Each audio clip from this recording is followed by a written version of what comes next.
നന്ദനോട് എന്തെടുക്കുക? മുഖം തുടക്കറിയാ. എന്താ രണ്ടും കൂടി ഇതിനകത്തുണ്ടായിരുന്നോ?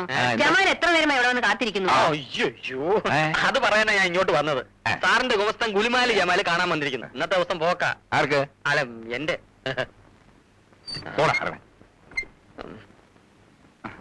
കേസ് കെട്ടൊക്കെ നേരത്തെ കൊണ്ട് തരണം ഞാൻ പറഞ്ഞല്ലോ. നേരത്തെ തന്നെ ഇറങ്ങിയതാണ് സാറേ. അപ്പോഴാണ് സെക്കൻഡ് വൈഫിന്റെ ബാപ്പാക്ക് കോളറാന്നും പറഞ്ഞ് അവൾ അളാപ്പ് വന്നത്. അറിഞ്ഞ സ്ഥിതിക്ക് അവിടം വരെ ഒന്ന് പോകാതിരിക്കാതെ പറ്റുമോ?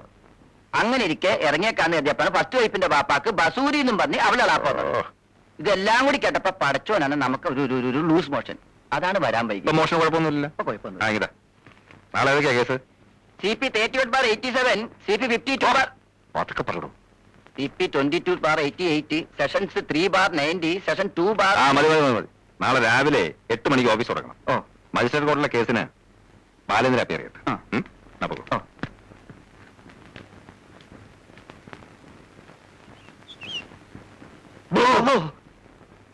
താൻ പബ്ലിക് പ്രോസിക്യൂട്ടർ നന്ദകുമാറിന്റെ ഗുമസ്തനായിരിക്കാം. പക്ഷെ അങ്ങേര് മാത്രം താമസിക്കുന്ന വീടല്ല ഇത്. കേസ് കേട്ട് ഡിസ്കസ് ചെയ്യണമെങ്കിൽ അത് വക്കീൽ ആഫീസിലോ കോടതി തിണ്ണയിലോ വെച്ച് ആയിക്കോണം. ഒരു നിസ്സാരനായ വക്കീൽ ഗുമസ്തനായ താൻ ഒരു ബെഞ്ച് ക്ലാർക്കായ എന്റെ വീട്ടിൽ ഇങ്ങനെ എപ്പോഴും പിച്ചക്കാരനെ പോലെ കയറി ഇറങ്ങുന്നുണ്ടാൽ ആളുകൾ തെറ്റിദ്ധരിക്കോളൂ. അന്ന് ഞമ്മളാണല്ലേ, പെണ്ണൊന്നും അല്ലല്ലോ. ഓമരട്ടെ, അതൊക്കെ അന്വേഷണ കമ്മീഷന്റെ റിപ്പോർട്ട് വന്നിട്ട് തീരുമാനിക്കാം. താനിവിടെ വരുന്ന എനിക്ക് ബുദ്ധിമുട്ടാ. ആരുടെയും സ്വാധീനത്തിൽ വീഴാത്ത സത്യസന്ധനായ ഒരു ബെഞ്ച് ക്ലാർക്കാണ് ഞാൻ. അതെനിക്കറിയാടോ. അറിയാം. സാറും നന്ദകുമാർ സാറും 10ാം ക്ലാസ് വരെ ഒരുമിച്ച് പഠിച്ചവരാണെന്നും നന്ദകുമാർ സാറിന്റെ വിദ്യാഭ്യാസ രേഖ ഇടയ്ക്ക് വെച്ച് മുറിയാതിരുന്നതുകൊണ്ട് അദ്ദേഹം പഠിച്ച് വലിയൊരു വക്കീലായെന്നും ക്ലാസ്മേറ്റായ ഉണ്ണിത്താൻ സാറിനെ വിധി ഒരു ബെഞ്ച് ക്ലർക്കാക്കിയെന്നും വാദി പ്രതി സാക്ഷി വ്യത്യാസമില്ലാതെ കോടതി വരാതെ പറയണേ നമ്മൾ കേട്ടിട്ടുണ്ട്. അത് ഞങ്ങളൊന്നും ഇപ്പോഴും ഒരു എടാ പോടാ ബന്ധമാണുള്ളത്. പണ്ടുണ്ടതും പാളയെ തൂറിയതുമായ ചരിത്രം പറഞ്ഞ് പ്രഗത്ഭനായ ഒരു പബ്ലിക് പ്രോസിക്യൂട്ടറിന്റെ കൂടെ നിസാരനായ ഒരു ബെഞ്ച് ക്ലർക്ക് ഇങ്ങനെ പതയടിച്ചു കഴിയുന്നത് പ്രോട്ടോകോളിൽ ചേർന്നല്ലെന്നേ ഞമ്മക്ക് പറയാനുള്ളൂ. ബെഞ്ച് ക്ലർക്ക് ബെഞ്ചിൽ ഇരുന്നാ മതി, മേശപ്പുറത്ത് കയറണ്ട. വെറുതെ അല്ലടോ തന്റെ രണ്ടമ്മായിയപ്പന്മാർക്കും കാളറയും വസൂരിയും തനിക്ക് ലൂസ് മോഷനും വരുന്നു. തന്റെ മനസ്സിലിപ്പ് ശരിയല്ലല്ലോ. അത് പിന്നെ ഇവനെ ഗുമസ്തരാക്കിയ വക്കീലിനും വരും ലൂസ് മോഷൻ.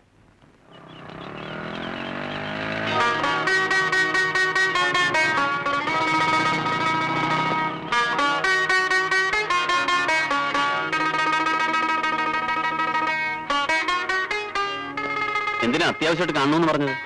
അച്ഛനവർക്ക് വാക്ക് കൊടുത്തു. എന്നിട്ടും ഭാനുവേട്ടൻ ഇങ്ങനെ ഇൻഡിഫറന്റ് ആയിട്ട് നിൽക്കുന്ന എനിക്ക് മനസ്സിലാവത്ത്. ഞാൻ എന്ത് ചെയ്യണമെന്ന് നീ പറയുന്നത്? ആ വക്കീലിന്റെ പ്രപ്പോസൽ എങ്ങനെയെങ്കിലും ഒന്ന് മുടക്കണം. ഭാനുവേട്ടനെ കൊണ്ട് പറ്റുമോ? ഭാനുവേട്ടനെ കൊണ്ട് പറ്റുമോ എന്ന് ചോദിച്ചാൽ എനിക്കിന്ന് കല്യാണം മുടക്കല പണി. എടുത്തു ചാടി ഒരു ഡിസിഷൻ എടുക്കാതെ നല്ലതുപോലെ ഒന്ന് ആലോചിച്ചിട്ട് പോരെ? ആലോചിക്കാനൊന്നുമില്ല. അച്ഛനും അമ്മയും ആഗ്രഹിക്കുന്ന പോലെ എന്നെ അയാളുടെ തലയെ കെട്ടിവെക്കണമെന്നാണോ ഭാനുവേട്ടന്റെ ആഗ്രഹം? ഈ ലൈഫ് എന്ന് പറയുന്നത് നമ്മൾ കൂട്ടുകാരോടൊപ്പം മരത്തണലിൽ ഇരുന്ന് സ്വപ്നം കാണുന്ന പോലെ സിമ്പിൾ അല്ല. ഭാവനയിൽ കെട്ടിപ്പടുക്കുന്ന ജീവിതത്തിൽ നമുക്ക് ആരെ വേണമെങ്കിലും സ്നേഹിക്കാം, വിവാഹം കഴിക്കാം. ആരും നിയന്ത്രിക്കാൻ വരില്ല. പക്ഷെ പ്രാക്ടിക്കൽ ലൈഫിൽ നമ്മൾ ചില നിയന്ത്രണങ്ങൾക്ക് കീഴടങ്ങിയേ പറ്റൂ. മാത്രമല്ല അത്രയ്ക്ക് നെഗ്ലക്ട് ചെയ്യേണ്ട പ്രപ്പോസലാണെന്ന് എനിക്ക് തോന്നുന്നില്ല. അഡ്വക്കേറ്റ് നന്ദകുമാറിനെ കുറിച്ച് ഞാൻ അന്വേഷിച്ചു. എല്ലാവർക്കും നല്ലതേ പറയാനുള്ളൂ. അയാളെ കുറിച്ചുള്ള ഭാനുവേട്ടന്റെ ഒപ്പീനിയൻ അറിയാനല്ല ഞാൻ വിളിപ്പിച്ചത്. എന്തറിയാനാ വിളിപ്പിച്ചത്? അതല്ല ഞാൻ. മതി മതി, എല്ലാവരുടെയും സ്നേഹം എനിക്കിപ്പോ മനസ്സിലായി. ഞാൻ പറയുന്നത് കേക്ക്. എനിക്കൊന്നും കേൾക്കണ്ട.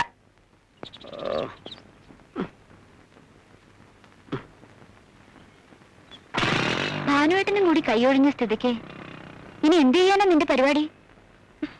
സങ്കല്പത്തിലുള്ള ഭർത്താവിനെ കുറിച്ച് നീ ഒത്തിരി വീമ്പളക്കി പോയതുകൊണ്ട് നീ ഇതിന് സമ്മതിക്കാതിരിക്കണ്ട. നിന്റെ സൗന്ദര്യ സങ്കല്പം കുറച്ച് കടന്നുപോയി. അതാ ഇങ്ങനെ പറ്റിയത്. ഇനി ഇപ്പൊ കഴുത്ത് നീട്ടി കൊടുക്കുന്നതാ മോളെ ബുദ്ധി. അതിന് വേറെ ആളെ നോക്കണം. ഞാനൊരു വഴി പറയാം. എന്റെ വീട്ടിനടുത്തുള്ള ഒരു കുട്ടിക്ക് ഇങ്ങനെ ഒരു സന്ദർഭം വന്നപ്പോ ചെയ്തൊരു വിദ്യയുണ്ട്. അങ്ങനെ ചെയ്താലോ? അതെന്താ? കല്യാണ നിശ്ചയം കഴിഞ്ഞതിന്റെ അടുത്ത ദിവസം രാവിലെ അവൾ സധൈര്യം ഭാവി വരന്റെ വീട്ടിലേക്ക് കയറി ചെല്ലുന്നു. നടന്നതും നടക്കാത്തതുമായ പല കഥകൾ തട്ടിവിടുന്നു. ഭാവി വരൻ ഫ്ലാറ്റ്. പിന്നീട് അവള് സന്യസിക്കാൻ പോയെന്ന് നാട്ടുകാർ പറയുന്നത് കേട്ടത്.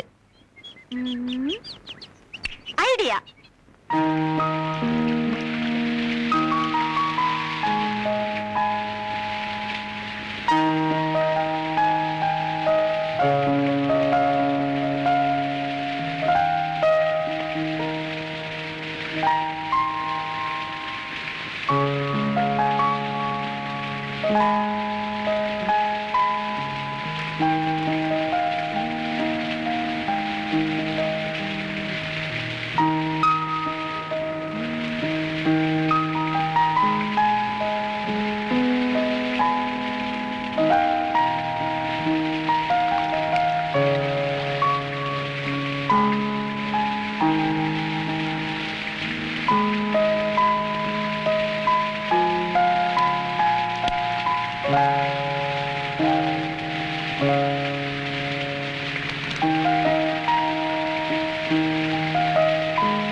അഡ്വക്കേറ്റ് നന്ദകുമാർ അറിയുന്നതിന്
മിസ്റ്റർ നന്ദകുമാർ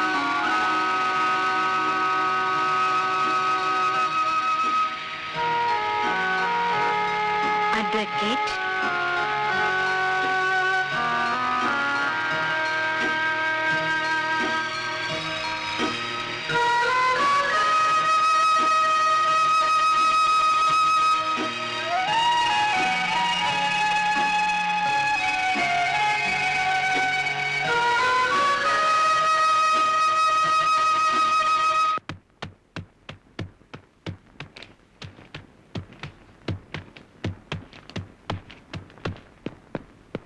എടോ നന്ദ, വാണം പോലെ പോകാതെ നിക്ക്.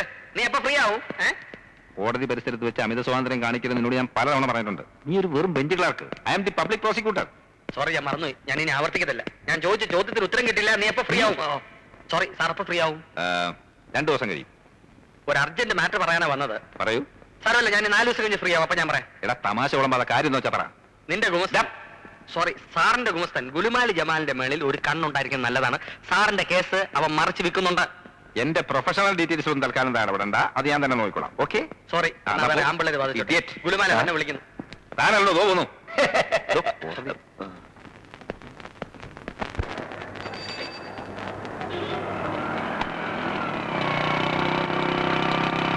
ഹലോ ചങ്ങാതി, എന്താ കണ്ണണ്ടൂടെ? എന്താ ഇവിടെ കൊണ്ട് നിർത്തിയിരിക്കുന്നത്? പിന്നെ ഈ മരത്തിന്റെ മുകളിൽ നീ അതും അതിലപ്പുറം ചെയ്യും. കയറ്. പിന്നെ ഈ തലവേദന ഒഴിഞ്ഞു പോയെന്ന് കരുതി ആശ്വസിച്ചിരിക്കായിരുന്നല്ലേ? അതിന് നീ ഒരു തലവേദനയാണെന്ന് എനിക്ക് ഇന്നേ വരെ തോന്നിയിട്ടില്ലല്ലോ. വക്കീലിനെ ഒഴിവാക്കാൻ ഭാനുവേട്ടനായിരുന്നല്ലോ പ്രയാസം. ആരുടെ സഹായം കൂടാതെ ആ പദ്ധതി ഞാൻ തന്നെ നിറവേറ്റി. എങ്ങനെ? എന്റെ സ്വഭാവ വിശേഷങ്ങൾ വിശദമാക്കിക്കൊണ്ട് ഒരു കത്തങ്ങ് കാച്ചി. അത് മിക്കവാറും ഇന്ന് എന്നെ വക്കീലിന്റെ കൈ കിട്ടും. അതോടെ ആതിര നന്ദകുമാർ കല്യാണ നിശ്ചയം സൂചിച്ചില്ലേ? നന്നായിട്ട് സുഖിച്ചു.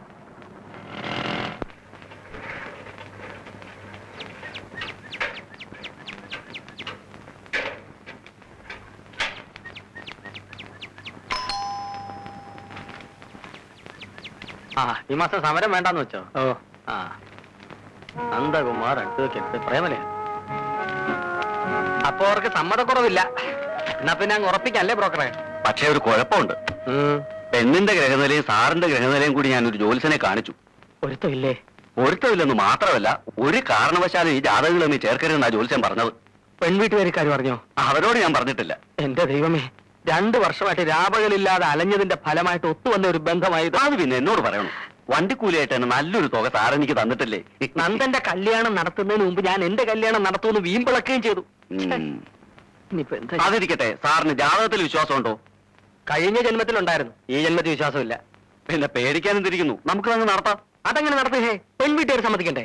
നമ്മൾ ഒരു ചെറിയ കളി കളിച്ചാൽ മതി, അവർ സമ്മതിക്കും. എന്ത് കളി? പന്ത് കളിയോ? പെണ്ണിന്റെ ജാതകവുമായി പൊരുത്തപ്പെടുന്ന വിധത്തിൽ സാറിന്റെ ജാതകം ഒന്ന് മാറ്റി എഴുതുന്നു. എന്നാ പിന്നെ സമയം കളയണ്ട, വേഗം അത് ചെയ്യും. ആ ജാതകം ഇങ്ങനത്തെ ജാതകോ? അതിന് എവിടെ തപ്പും? ഗ്രഹനില കുറിച്ചെടുത്തിട്ട് ഞാനത് ഇവിടെ എവിടെയോ വെച്ചു. അല്ല, നിശ്ചയമില്ലെങ്കിൽ വേണ്ട, ഒരു ഉദ്ദേശം വെച്ച് എഴുതാം. നാളെന്താ പറഞ്ഞേ? മറന്നുപോയി. എന്നാ ആവിട്ടം വെച്ച് തട്ടാം. ആവിട്ടം തവിട്ടിൽ നേടുമെന്നാണല്ലോ. എന്നാ വേഗം തട്ട്, സമയം കളയണ്ട.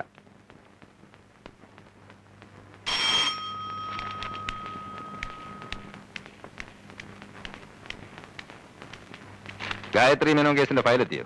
ഇല്ല. കേസ് ഫയൽ ചെയ്യേണ്ട സമയം കഴിഞ്ഞു. ഞാൻ ആ SI 2 തവണ ഫോണിൽ വിളിച്ച് പറഞ്ഞാണല്ലോ. പോകുന്ന വഴിക്ക് താൻ പോലീസ് സ്റ്റേഷൻ കയറി വിൻസെന്റ് ഡിസൂസയോട് ഗായത്രി മേനോൻ കേസിന്റെ റെക്കോർഡ്സുമായിട്ട് ഇങ്ങോട്ട് വരാൻ പറയണം. ആ SI ഒരു ചൂടനാ, ഇങ്ങോട്ട് വരാൻ പറഞ്ഞാ വരുവാ. പിന്നെ ഞാൻ അങ്ങോട്ട് ചെല്ലണോ? പറഞ്ഞു കേട്ടാ ചെല്ലേ. ഓ,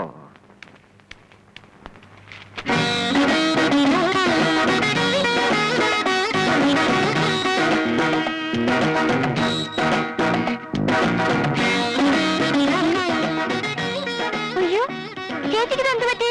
ഇളകിയോ? അച്ഛൻ ഓഫീസിൽ നിന്ന് പോലും പറഞ്ഞോടി? ഇല്ല. അപ്പൊ വൈകിട്ട് കിട്ടി കാണത്തേ ഉള്ളൂ. അതിന്റെ ആഫ്റ്റർ എഫക്റ്റിംഗ് എത്ര സമയമാണെന്നേ ഉള്ളൂ. കാര്യം മനസ്സിലായി. വക്കീലായിട്ടുള്ള കല്യാണ നിശ്ചയം അടുക്കാറായില്ലേ, അതിന്റെ ആയി ഇളക്കം. എടി മണ്ടി, ഇങ്ങ് വാ. അച്ഛനും അമ്മയും നീയൊക്കെ വിഡ്ഢികളായിപ്പോയല്ലോടി. വക്കീലിന്റെ കല്യാണ പ്രശ്നത്തിൽ എനിക്കിപ്പോ സന്തോഷ. കാരണം എന്താണെന്നറിയോ? പറയാതെ ഞാനെങ്ങനെ അറിയുമ്പോ ഈ കവടി എടുത്ത് നോക്ക്. പിന്നെ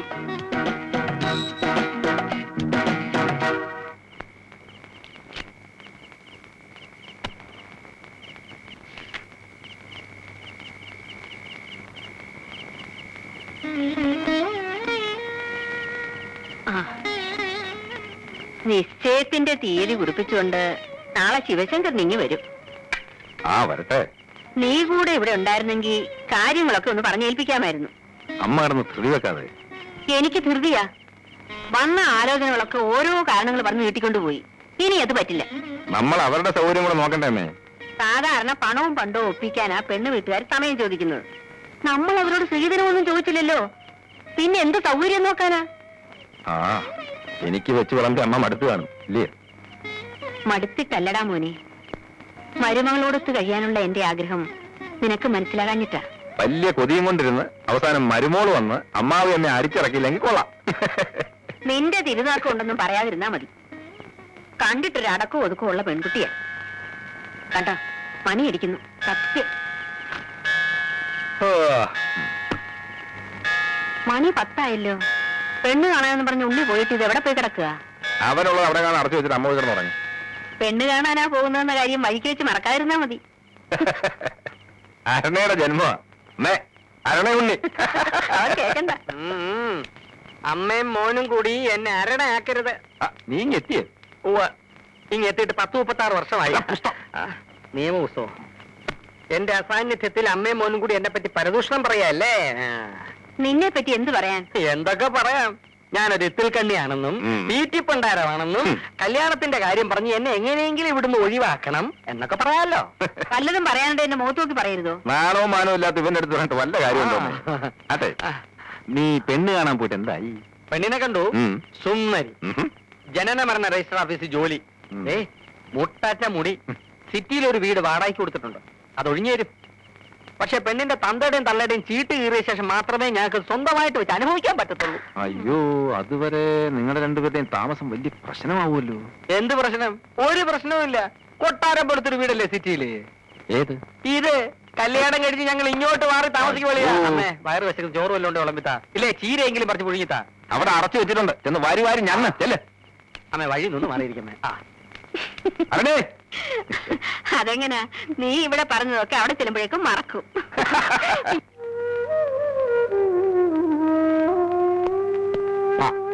നീ ഇവിടെ വന്നിരിക്കണോ? നിശ്ചയത്തിന് വന്നവരൊന്നും പോയി കഴിഞ്ഞിട്ടില്ല. നീ ഇങ്ങനെ വിഷമിച്ച് മാറിയിരിക്കുന്നുണ്ട്. അവർക്ക് എന്ത് തോന്നുന്നു? കുന്തം. ഒരു കാര്യം ആലോചിച്ച് സമാധാനമായിട്ട് ചെയ്യില്ല. അതാ നിന്റെ കുഴപ്പം. ബാലോട്ട് ഉപദേശിക്കുമെന്നാണോ? അതെ, കുറച്ച് ഉപദേശം കേട്ടെന്ന് കരുതി ഒരു തെറ്റും വരാനില്ല. നീ അങ്ങനെ ഒരു കത്തയച്ചത് ഭയങ്കര ചീപ്പായി പോയി. ഒരു ബ്ലാക്ക് മാർക്കുമായിട്ടില്ല നീ അയാളുടെ ജീവിതത്തിലേക്ക് ഇറങ്ങി ചെല്ലാൻ പോകുന്നത്. ആ ഒരു കണ്ണിലൂടെ അയാൾ ഇനി നിന്നെ കാണൂ. ഏത് കണ്ണിലൂടെ കണ്ടാലും എനിക്ക് പുല്ല. ബാലോട്ടിനൊന്ന് ശല്യം ചെയ്യാൻ എനിക്ക് പോകുന്നുണ്ടോ? ഇല്ല, പോകുന്നില്ല.